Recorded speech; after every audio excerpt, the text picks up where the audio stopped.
A first of its kind, Singapore and Australia sign green economy deal that will boost growth and create jobs. And staying open and connected to the world, why getting rid of foreigners is not the answer.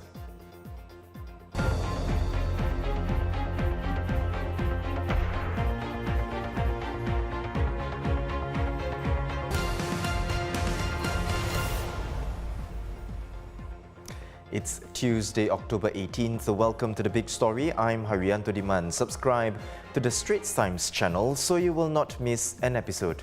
Singapore and Australia are set to see greater cooperation in the green economy with the signing of a trailblazing agreement today.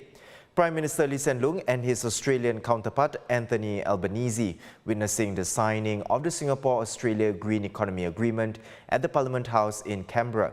Under this agreement, both countries will embark on 17 joint initiatives for a start.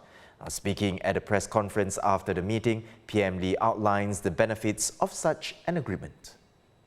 We've also worked on other areas to take our bilateral cooperation further, for example, in the Singapore-Australia Green Economy Agreement, which will support the transitions of our countries to net zero emissions and at the same time boost growth and create jobs in the green sectors.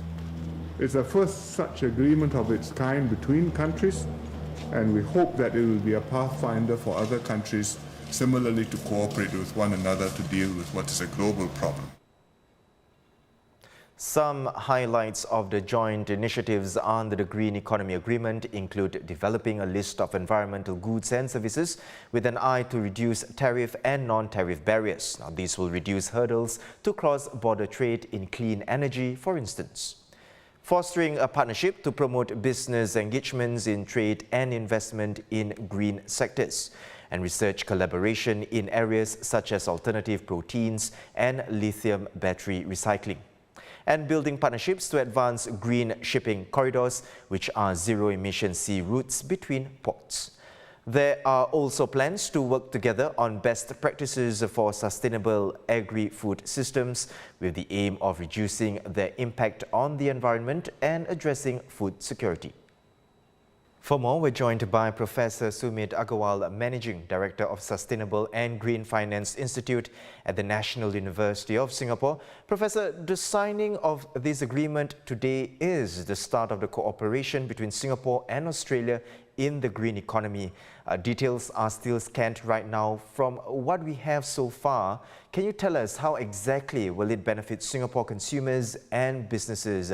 MTI Minister Gan Kim Yong spoke about how it catalyzes the creation of good jobs, for instance. What kind of jobs could come about as a result, and on what scale? So thank you for having me. I think, as the minister himself said, that a cooperation like that, the first objective is, will it create economic growth? Will it create jobs? And will it achieve the goal which Singapore has of net carbon zero? And I think a cooperation like that will move the needle on all three fronts in that direction. We will expect more greener jobs to be created in Singapore, which is where Singapore has been trying to be a leader on in the world by saying that we can create green jobs and we can create sustainable jobs in the country. We will also see the benefit for small businesses in Singapore and also for R&D research that can be done on these issues that can then be exported to other markets. On the national level, Professor, who stands to benefit more from this agreement, Singapore or Australia? Clearly, I think Australia will benefit from it, but a country like Singapore will end up benefiting more because, look, Singapore doesn't have a big footprint in terms of geography.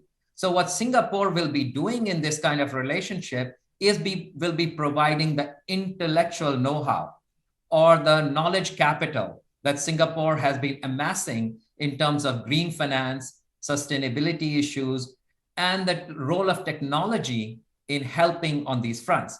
Whereas Australia actually is dealing quite a lot with issues of mining and other developments that may be actually the cause of some of the problems that we are seeing on climate change and carbon emissions.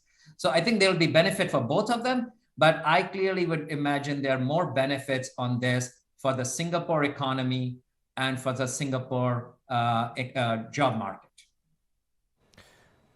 Professor, do such agreements bring about real impact, or are they merely symbolic? Looking ahead, do you foresee Singapore negotiating more of these with other countries? Yeah, I mean, a lot of them are symbolic in nature, but that's always the first step. You want to kind of show that we are taking the first step in kind of making these cooperations. We saw that, let's say, with the Paris Accord, which is a multinational agreement, but not much came out of it.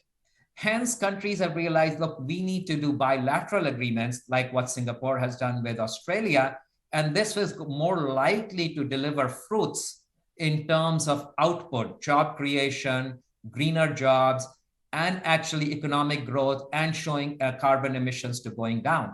But more than that, I see the benefits or positive spin-off of this idea for not only Singapore to cooperate, let's say, with China or with India or other countries, but also other countries to mimic this idea and say India or China could cooperate, or India and Sri Lanka could cooperate. So I think this idea will generate more cooperations around the world, or bilateral cooperations. That will be a good thing. Professor, thank you for your time and insights. Professor Sumit Agarwal, Managing Director of Sustainable and Green Finance Institute at NUS. Like many major economies, Singapore has been grappling with lower growth, high inflation, and an uncertain global environment. Worries about foreigners and competition for jobs have returned to the fore. At a forum organized by the Singapore Economic Society this morning, Deputy Prime Minister and Finance Minister Lawrence Wong cautioned against anti-foreigner sentiment, and he stressed the importance of Singapore staying open and connected to the world. In recent years, we've seen very ugly anti-foreigner sentiment surfacing in some quarters. And sometimes, or most times, the arguments are cleverly packaged to sound as reasonable as possible. For example, some say, yeah, we're not trying to shut Singapore up. We want to stay open in principle, but why not just get rid of more foreigners and then we can reclaim more good jobs for Singaporeans? Because the thinking is fatally flawed. Getting rid of the foreigners doesn't mean that the jobs will automatically go to Singaporeans. On the contrary, if our policies become overly restrictive, global companies based here will simply find other places to operate in, places with larger markets or larger pools of expertise. Then we will lose all the jobs that we've brought here, that the companies bring here, and these include many good jobs being done by Singaporeans.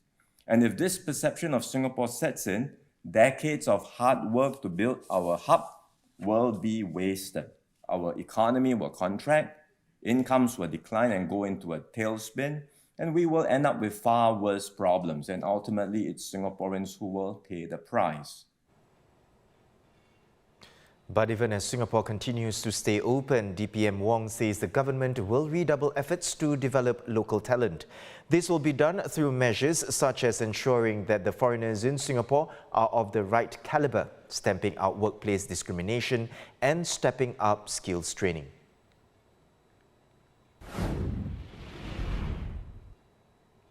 A quick look at other headlines. The world's football governing body, FIFA, and Indonesia will form a joint task force in the wake of the stadium tragedy earlier this month. Meeting in Jakarta, FIFA chief Gianni Infantino and Indonesian President Joko Widodo have agreed to re-evaluate safety measures at stadiums across the country after more than 130 people were killed in a crowd stampede. All this as Indonesia prepares to host the Under-20 World Cup next year.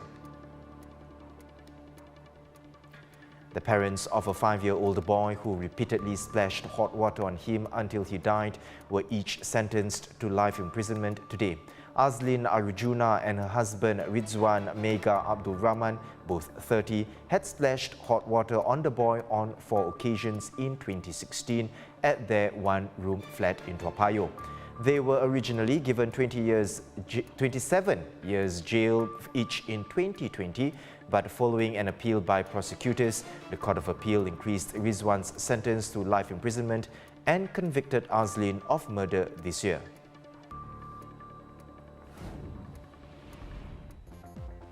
Those are our top stories today. Visit straitstimes.com for more news and our YouTube channel for more videos. Subscribe by hitting the red button below. I'm Haryanto Diman. Join us tomorrow for more stories on The Big Story.